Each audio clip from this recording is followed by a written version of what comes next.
Guys, welcome back to third episode of our scratch to end guys. तो basically हमारे जो first episode था वहाँ पे मैंने आपको 2 फ्लैट्स बताया था कि हम किस तरीके से एग्जीक्यूट कर रहे हैं और किन का घर बना रहे हैं। सो आज हम उनके सेकंड वाले फ्लैट पे आए हैं जहाँ पे हम हमारे 3D के हिसाब से चीज़ें किस तरीके से शेप ले रही है वो बताने वाले हूँ मैं आप सभी लोगों को। सो अभी मैं आपको साइड पे लेके चल रही हूँ और आपको दिखाती हूँ कि जो 3D का इमेजिनेशन है वो किस तरीके से हमारे एग्जीक्यूशन पे बनता है। यहाँ पे अभी हमारा लिविंग का जो है वो चाल क्लियर नहीं हुआ है बेसिकली हमारी लैंग्वेज में। सो अभी लिविंग का हमने जो भी मेजरमेंट्स वगैरह है वो अभी दिए नहीं हैं, सो दैट हम पहले बेडरूम्स को क्लियर कर लें, देन उसके बाद लिविंग्स में आएंगे। लिविंग में अभी हमारी चीज़ें जो है बाकी है। सो जब हमारा 4th एपिसोड आएगा उसके अंदर जो है मैं वो वाले घर का पेंटिंग वर्क जो चल रहा है हमारा पीयू एंड ऑल का वो कवर अप करूँगी एंड यहाँ पे आपको लेकर आऊँगी जब इसका ऑलमोस्ट हमारा स्ट्रक्चर पूरा कंप्लीट हो चुका होगा। So I am gonna start with the mother room, basically parents room. So ये हमारा सेकंड कॉमन बेडरूम है। बेसिकली कॉमन बेडरूम में ये हमारा वार्डरोब आ रहा है पूरा, एंड ये वाला जो सेक्शन आप अलग से देख रहे हो ये बेसिकली यूज़ क्लोथ्स के लिए हमने छोड़ा हुआ है, सो दैट कुछ भी यूज़ क्लोथ्स रहते हैं उनको हैंग आउट कर सकते हैं। एंड ये वाला जो एरिया है यहाँ पे अलग सा जो एक शेल्फ लेके आप देख रहे हो ये थोड़ा सा एक hidden basically it is a hidden storage जहाँ पे हाइड करके आप स्टोरेज रख सकते हो। सो that is for this. And यहाँ से ये वाला एरिया पैक हो जाएगा, यहाँ पे हैंगिंग आ जाएगा, नीचे थोड़े से जो है कंपार्टमेंट्स दे दिए सो दैट ये वाला एरिया वो as a storage purpose use कर सके। एंड वार्डरोब ये वाले साइड से जो आपको अभी फ़िलहाल वो जो खाचा हमने बनाया हुआ था वो यहाँ से इस तरीके से दिखता है, बट जब इसका शटर आ जाएगा तो ये पूरा इक्वल लेवल ही दिखाई देगा। एंड ये इंटरनल्स स्टोरेजेस और क्लाइंट के रिक्वायरमेंट के हिसाब से ही हम बनाते हैं, सो दैट उनको कैसे हैंगिंग रखना है, फोल्डेड क्लोथ्स रखने वो उसके तरीके से सेट कर सके। सो यहाँ पे 2 ड्रॉर्स दिए हुए उस तरीके से चीज़ों को दिया हुआ है। एंड ये वाला जो एरिया है यहाँ पे हमने एक लॉकर सेक्शन दिया हुआ है for keeping of files and documents and all that thing के लिए। एंड नीचे 2 ड्रॉर्स दिया हुआ है।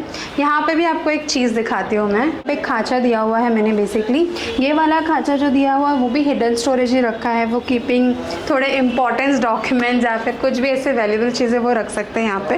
एंड ऊपर से ड्रॉर्स आ जाएंगे तो इट विल बी हाइड, पता नहीं चलेगा। तो इस तरीके से वहाँ पे एक हिडन स्टोरेज बनाया हुआ है।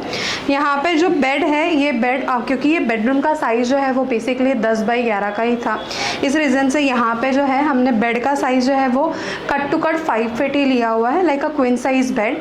एंड एजेस जो भी है वो सारे के सारे राउंड कर दिए सो दैट एजेस उनको लगे नहीं। यहाँ पे हमारी वॉल पैनलिंग आ जाएगी। विंडो के पास यहाँ पे हमने एक लो हाइट सेटिंग प्लान आउट किया बिकॉज यहाँ पे विंडो जो है वो हाफ ऑफ द सेक्शन जो है पूरा पैक्ड है, ओपनेबल नहीं है, so that is why we have plan the setting here. And यहाँ पे ब्लाइंड्स आ जाएंगे तो वो पूरा नीचे तक चला जाएगा और ऊपर सेटिंग पे नहीं आएगा। एंड इसके नीचे भी again you can see the storage part is there because इस घर में सबसे फर्स्ट रिक्वायरमेंट जो मेरे पास आई थी that was only about the storage part, कि आप जितना मैक्स स्टोरेज मुझे इस घर में दे सकते हो उतना ज़्यादा बेटर है। तो इसलिए हर जगह पे जहाँ पे भी हमें पॉसिबल हो सकता था हर उस जगह पे स्टोरेज प्लान आउट किया हुआ है। सो दैट्स द रीज़न यहाँ पे सिटिंग के अंदर में स्टोरेजेस है। एंड यहाँ पे भी एक लॉन्ग स्टोरेज आ रहा है ये वाला हिस्सा, तो यहाँ पे भी एक अगेन पूरा स्टोरेज पार्ट आ जाएगा। ये वाला एरिया जो है इसको भी एक हिडन वे में प्लान आउट किया हुआ है स्टोरेज पर्पज़ के लिए ही। So this is about the parents bedroom guys. अभी मैं जो है आपको उनके ब्रदर के बेडरूम में लेके जाती हूँ। We are in the passage में ये जो फॉल सीलिंग आप देख रहे हो अब ये भी टूटने वाली है बिकॉज यहाँ पे भी we are gonna plan a storage. उनको एक थोड़ा सा overhead storage kind of view चाहिए सो दैट कुछ भी बड़ी चीज़ें हैं अनवांटेड चीज़ें वो उनको ऊपर रख सके। तो ये पीओपी अभी यहाँ से टूटने वाली है और यहाँ पे अगेन एक स्टोरेज आ जाएगा। As I said storage was the first priority of the client कि पूरे घर में इंटीरियर जो होगा वो ठीक है, but storage is the must part जो उनको चाहिए था बेसिकली। ये वाला बेडरूम एक्चुअली थोड़ा सा बड़ा बेडरूम है comparison to other 2 bedrooms, but ये बड़ा किस तरीके से था कि ये रेक्टेंगली बड़ा था, स्क्वायर में इतना ज़्यादा बड़ा नहीं। इट इज़ स्क्वायर में इट इज़ नॉर्मल 10 फीट का ही है, बट रेक्टेंगली बड़ा होने की वजह से we have plan the wardrobe this side. पहले वी वर प्लान वार्डरोब ये वाले साइड पे, बट ये वाले साइड पे आने के बाद जो बीच वाला मिड सेक्शन है वो काफ़ी ज़्यादा छोटा मिल रहा था, so we have change the plan and wardrobe फिर यहाँ पे ले लिया हुआ हुआ है। यहाँ पे वार्डरोब में हमने सेक्शन जो है obviously as per the client requirements बनाए हैं। ये वाला जो खाचा आप देख सकते हो वार्डरोब के साथ ही लगकर, यहाँ पे एक पुल आउट ड्रेसिंग मिरर आएगा and pull out dressing mirror आने के बाद जो भी पर्टिकुलर स्पेस बचने वाला है उसका फ्लैप जो है टूवर्ड्स बेड साइड ओपन होगा एंड शी कैन यूज़ हर सिलाई मशीन। बेसिकली उनकी सिलाई मशीन का भी रिक्वायरमेंट था because her wife is into fashion designing where she designs the clothes and all, तो she wanted that space also जहाँ पे वो अपने सिलाई मशीन को भी यूज़ कर सके basically. So that is the reason we have plan in this way, so that ये वाला एरिया यहाँ पे आने के बाद एक लॉन्ग स्पेस मिल जाएगा whenever she want to use and when she don't want to use तो वो एक पूरा सा जो है एक कैमोफ्लेज लुक क्रिएट कर देगा डोर्स के साथ ही, तो पता भी नहीं चलेगा। एंड ये कट टू कट हमें वॉल मिली थी 6 फीट की एंड यहाँ पे इसलिए बेड जो है हमने 6 फीट का ही प्लान आउट किया हुआ है। बेड की साइज़ जो है वो स्टैंडर्ड रखी हुई है जो 16 इंच की स्टैंडर्ड होनी चाहिए, सो दैट मैट्रेस वगैरह सारी चीज़ें आने के बाद जो है बेड हमारा प्रॉपर 23 इंच पे ख़त्म हो जाता है। दोनों साइड टेबल प्लान आउट किया हुआ है एंड अगेन यहाँ पे एक different long wardrobe plan out किया हुआ है सो दैट उनके किड्स वगैरह के लिए जो भी क्लोथ्स वगैरह रखना है वो इस जगह पे रख सके, इस सेक्शन में रख सके। एंड ये वाला अगेन एक एरिया ओपन रखा हुआ है जहाँ पे हम यूज़ क्लोथ्स वगैरह रखने के लिए यूज़ कर सकते हैं चीज़ों को। तो ये वाला एरिया ये हो चुका है। यहाँ पे वार्डरोब आने के बाद भी अगर बेड का हाफ ऑफ द सेक्शन में पकड़ूँ still I have enough space कि मैं वॉक अराउंड करके वो साइड जा सकती हूँ। So that is the reason we have plan this bedroom in this way. Obviously पूरा चीज़ें रेडी हो जाएंगी तो इतना ज़्यादा स्टोरेज नहीं दिखने वाला है बिकॉज स्टोरेज तो रिक्वायरमेंट थी ही, बट उसके साथ we have to look after the designs too कि वो डिज़ाइंस में बहुत ज़्यादा गॉडी इफेक्ट नहीं दे। बट ऑब्वियसली अभी लुक वाइज जो मुझे कच्चा काम देख के लग रहा है कि चीज़ें शेप अच्छी तरीके से ही ले रही है, as you can check in the 3D।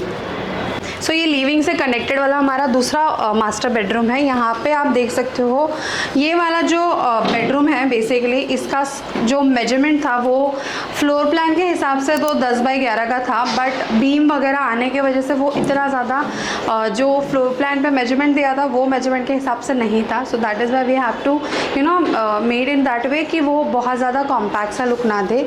So basically यहाँ पे जो वार्डरोब है वो अगेन उनके लुक के हिसाब से जैसा उनकी रिक्वायरमेंट थी उस तरीके से रखा हुआ है। नीचे जो है वो 2 ड्रॉज हमने दिया हुआ है शूज़ वगैरह रखने के लिए basically, so that they can keep their shoes and all. उस तरीके से यहाँ पे कंपार्टमेंट्स क्रिएट हो जाएंगे। एंड ये वाला जो एरिया आ रहा है वॉल के पीछे वाला अगेन यू कैन सी यहाँ पे हमारा 2 से 2.5 इंच का बीम आ जा रहा है, बट हमें यहाँ पे पैनलिंग जो है वो बहुत मिनिमलिस्टिक वे में ही रखनी थी, तो यहाँ पे जो है MDF की CNC कट डिज़ाइन वाली पैनलिंग आ जाएगी। एंड ये जो बेड का डिज़ाइन है ये लो हाइट बेड रखा हुआ है। सो लो हाइट बेड में बेसिकली आपको स्टोरेज जो है वो बहुत कम मिलता है, बट इसका लुक एंड फील ऑब्वियसली काफ़ी ज़्यादा डिफरेंट होता है। But still we have tried कि यहाँ पे जो है एटलीस्ट हमें 9 इंच के आसपास का स्टोरेज मिल सके। So that is why we have plan कि यहाँ पे 9 इंच का स्टोरेज मिलेगा। बेड के नीचे से इंटरनल कोव लाइट्स और आ जाएंगी। एंड यहाँ पे जो साइड टेबल आने वाला है दैट वी हैव प्लान कि लूज साइड टेबल ही हम प्लान आउट करेंगे बिकॉज स्पेस जो है वो काफ़ी ज़्यादा कॉम्पैक्ट है। एंड सामने की वॉल पे हमारा ऊपर AC आने वाला है बिकॉज़ यहाँ से कोर कटिंग जो है यहीं से दी हुई थी और यहीं के वॉशरूम से हमें इसको कनेक्टेड करना था, जो भी यूनिट रखना था। ये वाला एरिया अगेन उनका बीम आ रहा है, तो यहाँ पे हमने पैकिंग उस तरीके से की है। पैकिंग हो जाने के बाद यहाँ पे उनका जो है dressing unit and TV and dressing के पास ही एक शेल्फ काइंड ऑफ आ जाएगा जो he can use for his laptop and all too. That's it about this 3rd episode. And 4th episode में हमारा जो है वो वाले फ्लैट का प्यू एंड पेंटिंग का वर्क जो चल रहा रहेगा वो मैं कवर अप कर लूँगी। एंड यहाँ का जो भी है ऑलमोस्ट स्ट्रक्चर वर्क पूरा कंप्लीट हो चुका होगा, वो मैं कवर अप कर सकती हूँ।